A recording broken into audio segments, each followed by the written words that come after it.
Well, welcome back to another episode of Buffalo Happy Hour. Mike, what's up? Oh, Derek, we are back for another fun-filled weekly episode filled with the useless fact, a little bit of Bills talk, quick shout-out to the sponsors, and naturally we will be having a quick dram to go with it. Dram. So just to start off hot, quick shout-out to our sponsors, Addie's Fine Wine and Spirits. Thank you so much for your logo.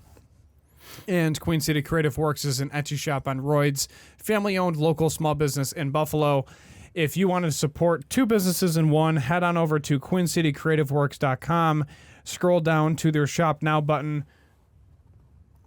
and feel free to pick up some items. They can ship it right to your door via USPS no matter what state you live in. Branded merchandise and items across the board. Queen City, thank you for your continued partnership / sponsorship. Today's useless fact. Canada has more lakes than the rest of the world's lakes combined. It's home to 879,800 lakes. Where are they all like across the entire country, or are they like and it centralized up to the north? Like, what are they considering lakes though? What do you mean? Are you confused by the question? A lake is a lake. But like, what defines a lake? Larger than a pond. Fully connected by land all around? I don't know, bro. All I know... Because there's a way that Canada can cheat with this. Because there's so many small islands on the northern part and like the northeastern part of Canada where literally nothing else is around there. There's these small islands. And are they like making these random small like areas into lakes? Because that's not fair. Well, think about Georgian Bay, right? Everyone down here talk in reference to Canada. Everyone up here in Buffalo talks about how there's, New York State. There's 1,000 islands. Oh, it's amazing. Georgian Bay has 30,000 islands, right? Like, and it's 5 hours north of Buffalo, and it's beautiful up there. Fishing's incredible. So, how many lakes are in Georgian Bay? Well, it's a bay, so it's pretty much the same size as Georgia, bro. It's not true. But when you're up there, there's a lot of horseflies, and the milk comes in a bag, and it's really weird. But 879,800 lakes. That's just a lot, man. That's a lot of water. And it's a lot coming from a place where they only use a 16th of the land. They're all hovering down here. Right. You know? But, like, there's a difference between Lake Huron and, like, a random small lake. Like, I'm very suspicious on how they're categorizing. Because how much lakes do the rest of the world have? That seems bonkers to me. It's a great fact. It is a great fact. I do agree with that. But I just don't understand how it's possible. How it's possible to have 879,000 lakes? Yeah. Well, you got to remember, too. You just got a lot of holes in your country, bro? They actually do. So Saskatchewan is basically one big Swiss cheese, bro. Like, imagine you have Swiss cheese in every single hole they consider a lake. There you go. Also, quick note from last week's episode. It's called a 1031 exchange. That's what I was referring to, not a Chapter 31 or a Charter 31 with last week's useless fact. If you're interested in what the hell I'm talking about, go back to last week's episode. Check that out. All right, so fun fact, on top of that, they don't consider bays lakes. So this literally is just a ton of holes within the country Canada, and that's it. Will Canada ever go underwater with all these holes? I mean, this is crazy. It's like having a ship with holes in the bottom. Oh, you can't add mass onto Earth. One of these weeks, we have to sit down and read the reaction comments to the most recent uploads on our channel because they are hilarious. People got pissed. We had no idea about, like, we knew about mass, but people were getting really mad at us. Yeah, we get it. You pay for porn. Like, relax. Oh my goodness, people. It's not that serious. I just think of like lakes as Lake Erie, and I'm like, there's no way Canada has 800,000 Lake Eries, but it's probably a lake more like Green Lake in Orchard Park. Like, they consider that a lake. Can you look up right now, is there a legal requirement on what constitutes a lake versus a pond? Versus just a body of water? Like there has to be a size requirement, right, or a depth. Okay, so what constitutes a lake? Yes. The definition of lakes and why there's no standardization. Perfect. Perfect. See, I told you Canada's cheating. A pond is a body of water less than 0.5 acres in an area or less than 20 feet in depth. A lake is a body of water bigger than an acre, although size is not a reliable indicator of its water quality, So size doesn't matter. depending on your source. So, So anything bigger than an acre is a lake. and greater than 20 feet deep. Is a lake. So they say. Okay, I can get behind that. At least there's parameters around it. But still, less than an acre or greater than an acre.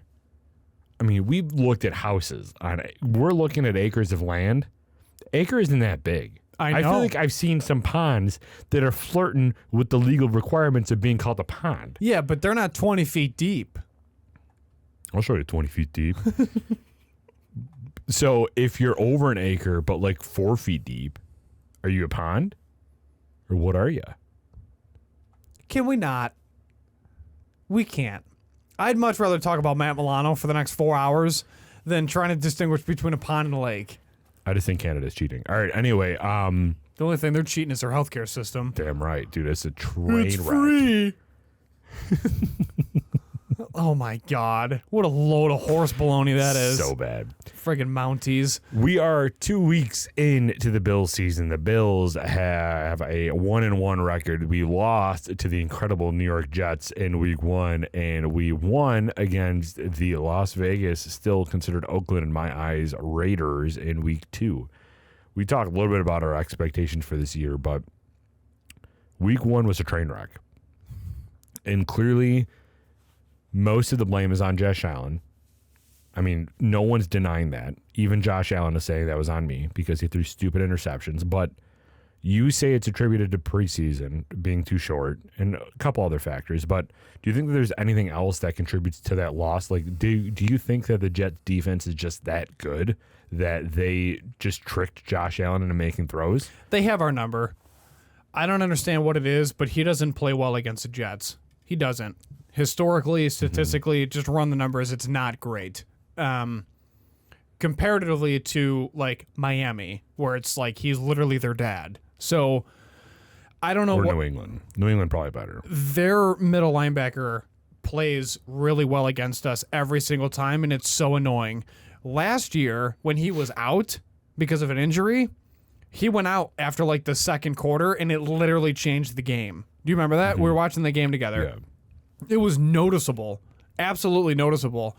Whereas without Tremaine Edmonds, there was no difference because Tremaine Edmonds sucks. And I've said it from the very beginning, and I've also said from the very beginning, Matt Milano is a better linebacker than Tremaine Edmonds, and everyone's like, no, Edmonds to the Pro Bowl. For what? What has he done to warrant going to the Pro Bowl? Has anyone really told you that Milano is worse than Edmonds? I find that so hard to believe. Early on, I'm talking like when Milano just got onto the field and he was still trying to figure it out, like year 4, 5, 6, like, or 3, 4, 5, really. Year 3, 4, 5 of his career. Because Milano was drafted in He's 2017. he's in his 7th year right now as an NFL player. And he's with us for the next 4 years under his current contract. He was drafted the same year as Trey? Trey White? Yeah. I don't know. I'm not positive. No, because I thought Trey. No. Edmonds and Allen were the same draft class. Trey was a separate draft class. Trey was the year before, and I think Milano was the year before, too. That might add up. Yeah. And I always, from literally day one, I was like, Matt Milano is a better linebacker through and through. He just is. And everyone said I was absolutely insane. Edmonds is the answer in the future at that position. And I was like, he's not. And he's clearly not. He hasn't made a single highlight play since getting on the Bears. And when the Bears played, I watched them against the Packers, and it was the same story. He can't shed a block. He's not fast downhill. He doesn't play downhill, and he sucks. So, and now we got Matt Milano with 2 picks in 2 weeks. So Matt Milano and Trey were in the same draft class, Okay. which means Matt Milano and Trey White are 29 years old. Yes. They're getting old too, dude. What do you mean? You were just talking about our safety age. Their safeties are 2 years older than they are. Yeah, but that's way different. I don't know about that. Way different. I will say Milano still looks very young. He still looks like a 25-year-old. Matt Milano is going to outlast a lot of people. He just is. He might have CTE issues when he's like 50, but he's playing out of his mind. Yeah. I am so glad we locked him up. So glad. Because now it's, what's also crazy is Mahomes just restructured his contract because of the whole Burrows deal. So now I'm curious to see what Allen does. I don't think Allen's going to do anything until the end of the season. Allen's I not agree. that type of guy. No, he's not. He's not the type of guy to distract everybody to say, give me more money this year. He'll wait until the end. And he'll work with the team. Mahomes just bothers the hell out of me for so many reasons.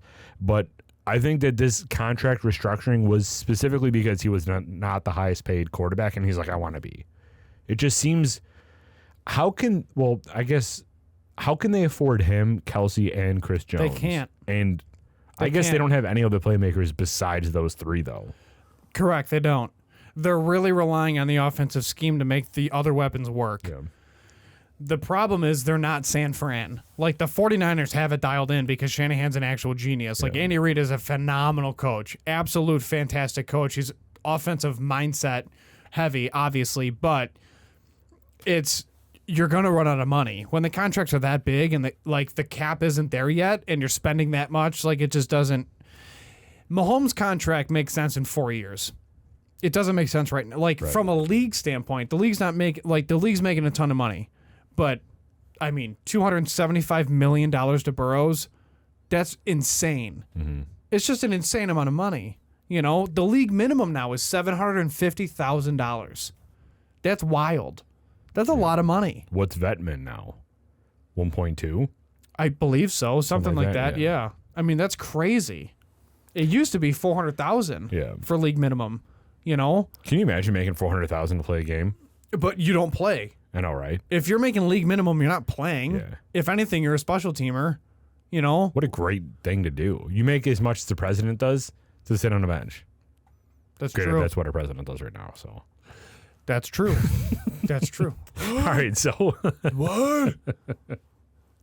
all of them, dude. We can talk about this next episode, but goddamn, between him, Mitch McConnell, Fetterman, we're just so screwed, dude. I'm seeing so many people out of the woodwork. That's just anybody under 80. Please just run anybody under 80. Geriatric centric. It's so bad. We'll talk about that next week. But so Bills lose week 1. That was heartbreaking. It was very hard. Something that that people in Buffalo don't talk about because we were so pissed off that we lost. I genuinely feel bad for Rodgers. Yeah. Dude, he played 4 snaps. No, I get it. And his Achilles rebounded into his calf, and he was like, I seriously feel bad for him. He's a good dude. That sucks for anybody. Yeah. I also feel bad for Nick Chubb. That did not look. That looked. I almost threw up. It's the same knee, I too, know. from college. Yeah. I don't know, man. No, I don't know if he's coming back. His career's done. I really don't know if you can come back from that. Yeah. Yeah, I mean that thing folded like a lawn chair. It was his plant. He planted down, and it just it looked like he got amputated, but everything still stayed intact. It was so bad. There's been a lot of bad injuries. Rodgers was Monday night. The last 3 Monday night games, I saw this the other day. Last 3 Monday night games, Damar Hamlin, Aaron Rodgers, and Nick Chubb. Was Nick Chubb on grass? I'm not sure. I don't know. Who are they playing? The Steelers. Yeah, it must have been on grass. Yeah, I don't know. Steelers don't have turf. I don't think they've ever had turf. No. No, because the bus was just cranking. I think that was grass. And then Aaron Rodgers was on turf. He's also blaming the OC and the field for calling the play calls where he's like, I don't want to do a bootleg on turf. And then he blamed MetLife Stadium for having the worst turf in the entire NFL. He called both out. Well, do you think that his Achilles doesn't snap on grass? there's a lot of give on grass. There's a lot of give on grass. And I played on grass. Yeah. I also went to camps and other things and played on turf. Like Jamestown has turf, Hamburg has turf, and then a lot of the camps that I went to was at like the field house out in Salins, where Salins Sport Park, it's all turf and it's all indoor. Like it hurts to land on that, man. And probably slip on grass. And if he slipped or his foot moved even a little bit when he was falling down, it probably wouldn't have snapped. Yeah, well, yeah. I mean, because there was no give. Yeah. That's the problem. Is like when you're wearing cleats and turf, even if you got the rubber pallet, like the Pellets, the pellets, like it doesn't, there's no movement. So it just locks you in there. It's awful. It's awful. Even, I mean, it's not the same, but kind of the same. Even with baseball, when you play on different field conditions, that's why it's so important when, if there's rain, the game just kind of like stops for a little bit, because sometimes it's clay, sometimes it's dirt, depending on the diamond you're on. And like with your cleats, it's just a whole different, it's a whole different thing. And it's sketchy. It's really sketchy. But I remember going up for a pass, catching the ball and landing on my back, and the wind just got absolutely taken out of me on turf. And then I did basically the exact same thing, damn near on the same play on grass, and I was fine. Like it's way different. Yeah. Everything about it's different. Yeah, it's crazy. I feel bad for the dude. Like that was cement. That was tough. But it's Chubb, cement and then rolled out. But Chubb was on grass. And that was already even more bad, and that was like a worse injury, dude. And it was a bang bang play when I watched it. Look, because I watched the actual play. Yeah. I didn't see it live, but I watched the actual play. Like I found it and then watched it, and I was like, okay, so it's not like it was so late. Then the dude shows up and goes low. But he went right for his knee, though. Oh yeah, I mean, there's an element of it where it's like dirty and cheap, but then the other side of it, it's like, I mean, was he trying to go hip and then he just didn't engage it correctly? Right. And obviously those dudes are flying around. Everyone on the field runs like a 4.5, regardless of how big you are. And 4.5 slow for some positions. It's crazy. I know. But okay, so first week was bad. Rodgers, that it sucks that he is now out for the season. Do you think his career's over? Talking about Chubb, do you think Rodgers? No. Rodgers is going to come back. Chubb's, I literally don't know about Chubb. Do you think Rodgers is coming back because of pride and he can't end his career like that? Yeah, there's an element of that for sure. But I also think that it's something he can recover from. What was his deal with the Jets? Was it a 1-year deal? No, he re-signed, remember? He re-signed for like a 2-year deal and took less money. Oh, right. He initially signed for a year, and then he re-signed and restructured his contract. So, what about week 2? Week 2, Oakland Raiders. I think everybody knew that there was no way. Allen is like 15-1 coming off a 3 turnover game, and he just has that in him where he's like, "This isn't me right now." What were your thoughts on that game? That game plan overall, your thoughts going into it, and the Oakland Raiders in general? I want to see the Bills perform like that against Miami. That's my biggest takeaway. Because then it kind of shuts down some doubt. It kind of puts us back at the top of the AFC. It lets people know where we actually are as a team. We own our division. Like, don't question us. Don't doubt us. Oakland's not a bad team, but it's still Oakland, right? I mean, there was a lot of injuries that they had going into that game. Las Vegas. Sure. Yeah, the Raiders. Devontae Adams leaves with concussions towards the end of the game. I think we did a good job defensively keeping him quiet for the most part. There was one play where it was just a scramble drill, and he, did the exact same thing Gabe Davis did. So, just earlier. But I don't think Garoppolo is, God. No. So really just forcing him to do something with the ball. Correct. He's an attractive dude. Yeah, he's a stud. But, I mean, him being forced to basically win the game, he's not going to do it. Whereas if like Mahomes, Burrow, or Allen are forced to win the game, they're going to do it. Same as Rodgers, right? Like that's a totally different caliber of quarterback. But I'm not surprised that we performed the way we did. I was really happy seeing the offensive line, like we talked about off camera, performing the way they did. Yeah. Cook performing the way he did, and the defensive line just absolutely showing out. And they're like, we're going to shut down Josh Jacobs. Bro, do you remember the camera angle where they were on like their own 1 or whatever it was, and we were talking about like, oh, it's time for a safety. It's time for a safety. Yeah. Like, get a safety. And Josh Jacobs gets into his stance, and it's the camera's behind him, and you see him get into his stance. I'm looking, dude, his ankles are like the size of my thigh. Yeah, he's a big dude. I was like, golly, like that dude is solid. Yeah. Like, that's crazy to just try to like tackle that. Right. No thanks. You know what I mean? Like, it makes sense why Milano's Milano, but it's Right. just, it's ridiculous how big those dudes are. So the 2 complaints that I had through the game was red zone offense. Agreed. Because we sucked at that. And for some reason, I think this was more of a play on, we know that we're going to win the game, so let's build confidence. But I hated the fact that we did not convert 3rd downs and we went for it on 4th down. It was a confidence play. Like, we can do this, let's go for it. But there's still an element to say, you have a 4th down, that's probably not the best. Like, get it done in 3 downs. What are your thoughts on like the I 3rd down agree. offense? I agree. I see that, and I agree with you wholeheartedly. There's no reason why we shouldn't with the caliber of offense that we have. I also loved the fact that we literally had 3 tight ends on the field for a couple plays where I was like, this is insane. Like, we're doing everything we possibly can to boost the offensive line to just move the ball. That's our new offense, I think. It is. Yeah. Especially under Dorsey. Like, I think that he feels more comfortable calling those plays.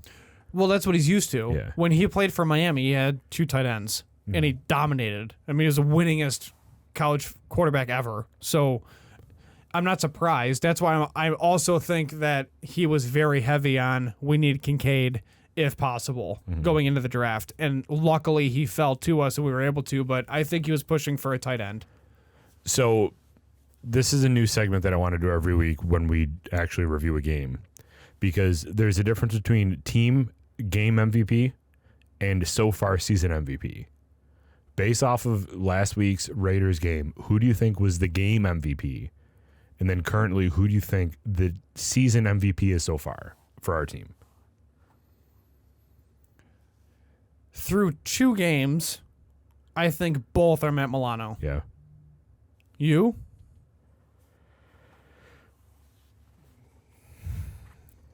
I think game MVP for this one, just to stay different, because I do think that Milano has been insanely productive to the point where it doesn't even make sense. Like, both of his interceptions were so freaking good.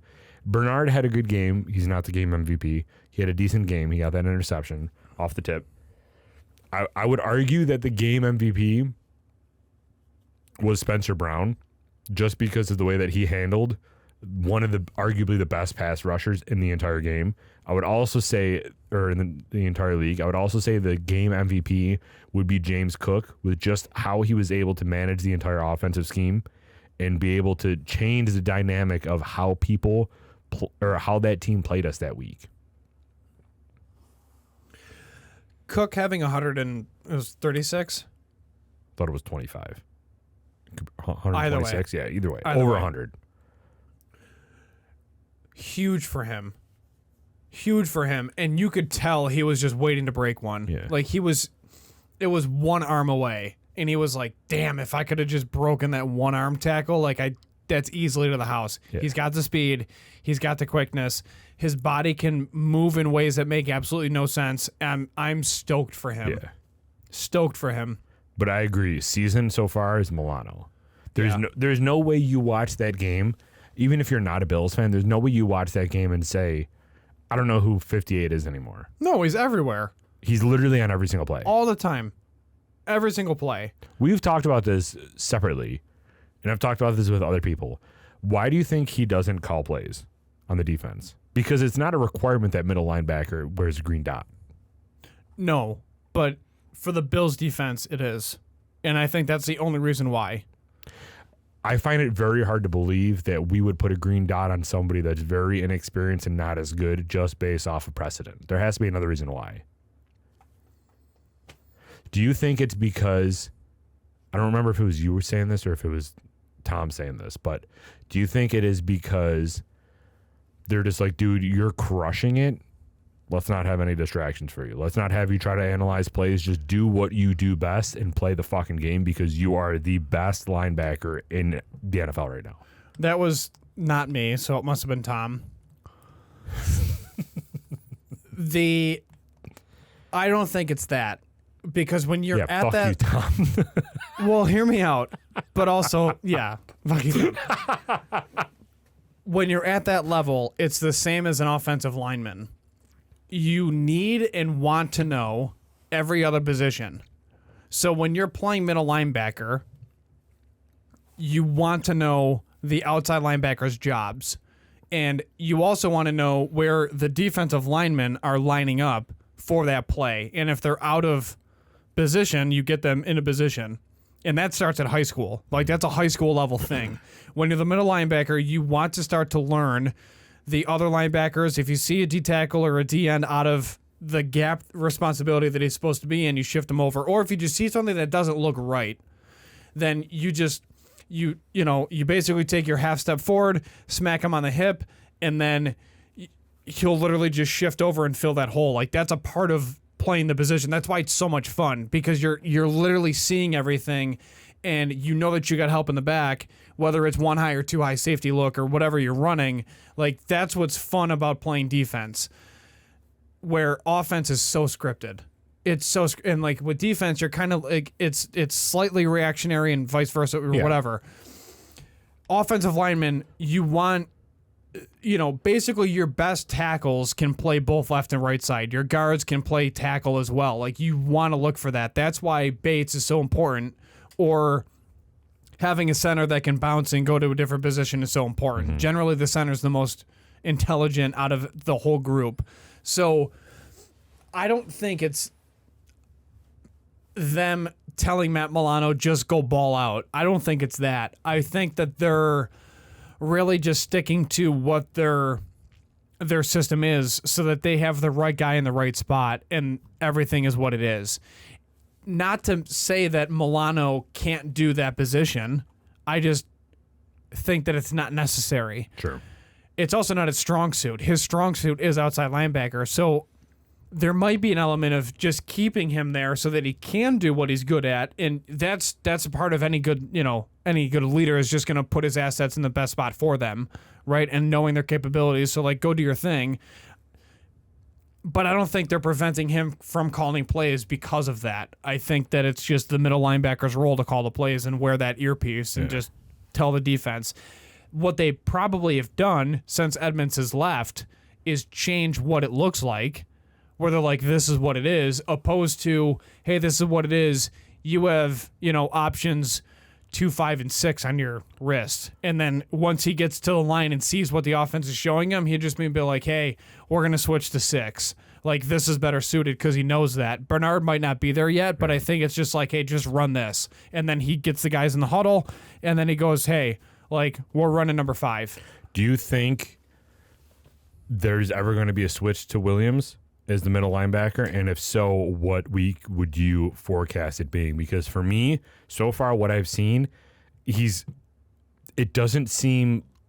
seems like right now we're getting by with one bad quarterback play, because neither of these quarterbacks that we've been playing have been particularly great, and like not really great teams. But for me, I've been seeing some like low-level chaos at the defense, and we're getting by just because we're a really good defense. I would say that Dorian Williams comes in at week 5. What do you want out of Bernard? Not to mess up. And where has he messed up? The same thing that Tremaine does. I've watched him run right into blocks the same way that Tremaine Edmonds does. He's not hitting the gaps. He's not doing great. He got that one interception, but like, it doesn't seem, and maybe this is just because he's new, but it doesn't seem like he's fostering a lot of confidence in the defense. It seems like everybody's kind of just like walking around and just getting by because of bad quarterback play, but we're an elite talent. It's just no one's conducting the defense right now, which is another reason why I feel like just putting that green dot on Milano would mean so much, because that defense respects the shit out of him.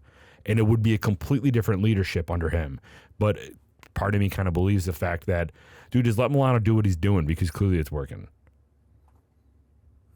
Are you not against Bernard being in? Dodson, Jesus Christ. Are you not against Bernard being the middle linebacker? So far, no, but honestly, I've spent the first 2 weeks watching more of the D line than I have the linebackers, 100%. and then just kind of seeing how we respond and what they're running against our D line, because I know that they know that we're running a roto. So I haven't been paying a ton of attention to Bernard all in all. Like, I used to watch Edmonds solely for 95% of the game. Well, that's out of spite. You were like, mess up, mess up. It wasn't mess even up. that, but I was like, dude, just do better, Yeah. you know? And like, I went to the Dolphins-Bills playoff game last year, and we had great seats, and I was watching him in person, and he still couldn't cloud and clear. And I'm like, dude. And then he finally had the one hit in the flat. It was like the one wow hit of his entire career as a Bill. And I'm like, dude, if you could do that twice a game, every other week, it would make the world of a difference. And he can't. He just could never do it. But then you get Milano just coming up and literally breaking the Jets quarterback in half, right? Like Zach Wilson dies. And I'm like, oh my God. Like, I would literally want to collect your sweat and put it in a petri dish and like clone you so that we have more of you on our defense. Yeah. Like, it's just, the other element too is, I don't know if Bernard ever played safety like Milano did in college. Right. You know, like Milano brings a lot to the table that other guys don't. That's why it's like, why not have him call the D? So do you think Williams will be in or no? Because Williams has the athletic ability. He's way faster. Exactly. He has that athletic ability, but smaller than Edmonds was. And if he has even a remote increase in actual productivity than Edmonds does, he's going to be amazing. The thing is, he's just smaller by a couple inches. What's interesting is Bernard got hurt and he still won the starting job, and I think a lot of it is to see what he's like capable of, and I think Williams just doesn't have the defense down yet. There's a lot of moving parts to it, I'm sure. 100%. So I'm curious, once he actually gets a handle of it, year 2 or 3, he might take the job through and through and just be like, this is my house now. So you don't think he's going to take it this year? If anything, it'll be very late, or if there's an injury. I think it'll be Bernard through the entire season. But I think a lot of it is because of comfortability and just time in the system. Yeah. All right, so looking towards week 3, what are your key players on Washington that you're looking at? I don't know a damn thing about Washington Really? other than their name sucks. Did you hear my high school changing their name? We're called the Chiefs. That's the least derogatory. What are you changing it to? I don't know, dude. Probably something even worse somehow that's going to offend another group of people in 20 years. But the Chiefs, that is the least derogatory term. And there's so many sports teams that have the Chiefs as their name, but we're changing it. It's so dumb. Since when?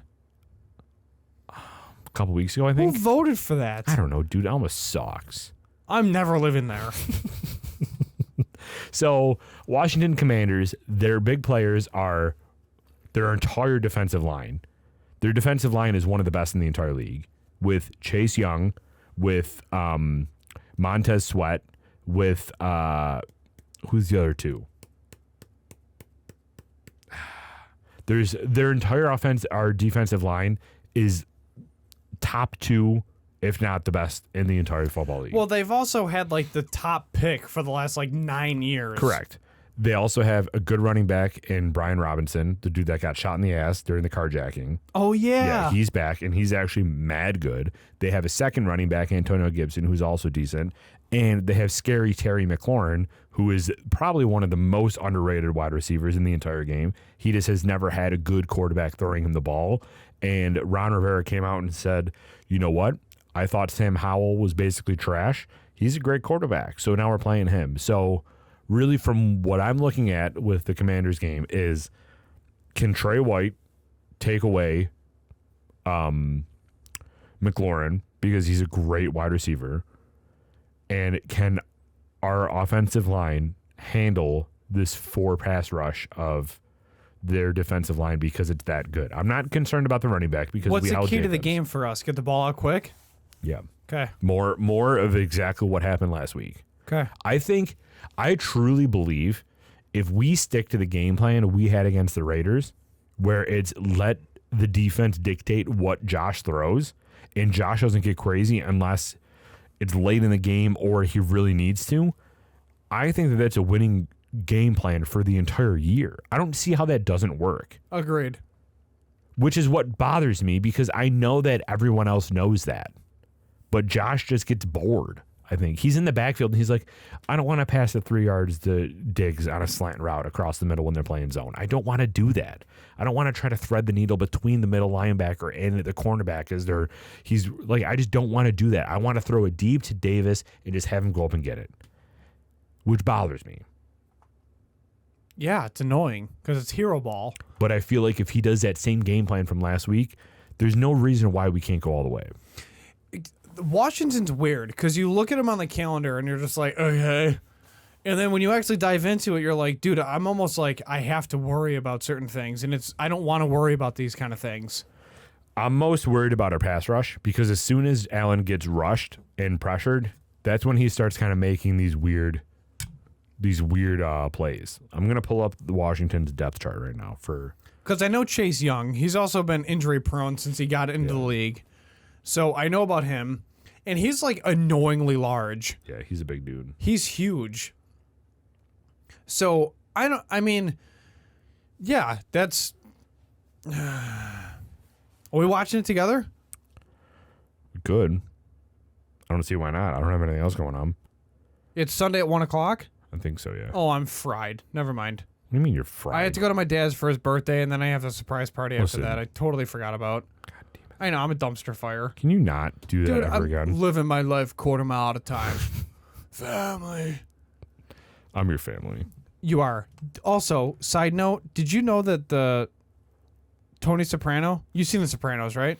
No, never seen The Sopranos. All right, everybody. Thanks for coming this week. You knew that. Shut up. I did.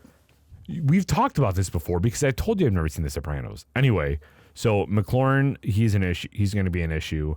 Logan Thomas, he was their tight end. He was actually on our team for a very long time. He's very good. He's a very good tight end. And Sam Howell loves him, but he just got an insanely cheap shot in the end zone last week. The dude is probably going to get suspended that hit him, and he's in concussion protocol right now, so I'm not sure if he's going to play. But Wait, the Broncos dude that hit him in the end zone? yeah, Number 22 or whatever? yeah, That was our tight end that we had?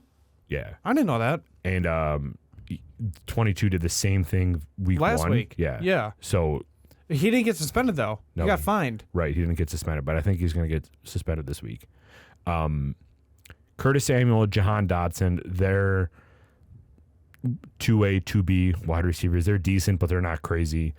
Brian Robinson and Antonio Gibson are going to be something to watch. Okay, so here's the defensive line for Washington.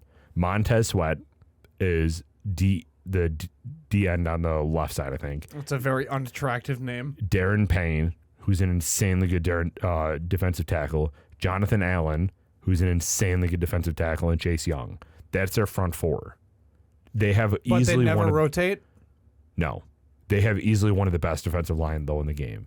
So if they can break our offensive line, which is going to be a question, we can have an issue. But the rest of their team, I mean, name somebody else on this defense that you know. Jamin Davis, never heard of him. Cody Barton, Kendall Fuller, I've heard of. Benjamin St. Just, Emmanuel Forbes, Kamen Curl, and Derek Forrest. Who in that secondary are you scared of? So if Allen just gets even a second of time and the defense or the offensive line can hold up just a little bit, the game is ours. It's just that pass rush and our run attack is going to be very difficult. But we run the two tight ends, hit the D end on the way out. I don't see why we can't win. Yeah, I'm excited. I'm excited for this week. Anything else you want to add today before we close it out? Close it out, Michael. Go Bills. Everyone, thank you for coming. We appreciate you listening and supporting our show. If you're not subscribed, please subscribe on YouTube. It's free. It costs nothing. You just need a Gmail because YouTube is weird. Make sure that you are following our Patreon if you are not. And we are actually about to dive into a phone call with our sponsor, Queen City Creative Works, for the upcoming Patreon care package. That'll be happening as soon as we stop recording tonight. So we're excited for that. Otherwise, we do have more content releasing on our other channel. which is BHH or Whiskey Talk with BHH. We have some reviews to do, bro. We do. So excited for that. And then otherwise, keep following our content. We appreciate you all for the continued viewership, and thank you for sharing our clips because we appreciate that. It costs nothing, and it helps get the word out. So feel free to head over and follow us at the official Buffalo Happy Hour on Instagram and Facebook, as well as Buffalo Happy Hour on YouTube if you want to watch our shows. We are available on Spotify, Apple Podcasts, Google Podcast, iTunes, etc. We appreciate you all. To round out this episode, we'll switch it up. If you do drink with us as well, just make sure that you do drink responsibly. Derek? Number 2? You got to say No. number 2. You say number 2, and then I'll say to my number 3. Be a good person. And don't litter. We are out. We're out.